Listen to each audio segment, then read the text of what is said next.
আমরা প্রায় শুনে থাকি অমুক দল ক্ষমতায় গেলে কোরআন সুন্নাহ বিরোধী আইন করবে না, কাজেই ওই দলকে ভোট দিতে হবে।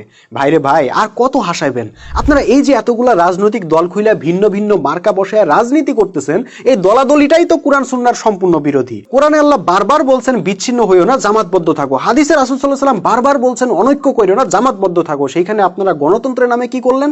জাতিটারে কাইটা টুকরা টুকরা করলেন। একটা দেশের মধ্যে 100টা দল খুললেন, সবগুলা দলের আলাদা আলাদা নেতা, আলাদা আলাদা কর্মসূচি, আলাদা আলাদা স্বার্থ। এরপর জনগণকে বলতেছেন আমাদের দলকে ভোট দাও, আমরা কোরআন সুন্নাহ বিরোধী আইন করব না। ভাই, ইসলামের সাথে এই তামাশা করা বাদ দেন।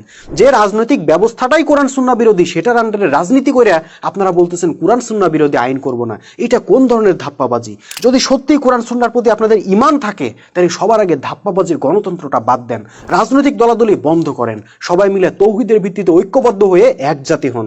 একজনকে নেতা হিসেবে গ্রহণ করেন, তার হাতে বায়াত নেন, এরপর সেই নেতাকে দায়িত্ব দেন জাতিকে আল্লাহর বিধান দিয়ে পরিচালনা করার জন্য, যেভাবে রাসূল সাল্লাল্লাহু আলাইহি ওয়াসাল্লাম ও খোলাফায়ে রাশিদিনরা উম্মাহকে পরিচালনা করছিলেন।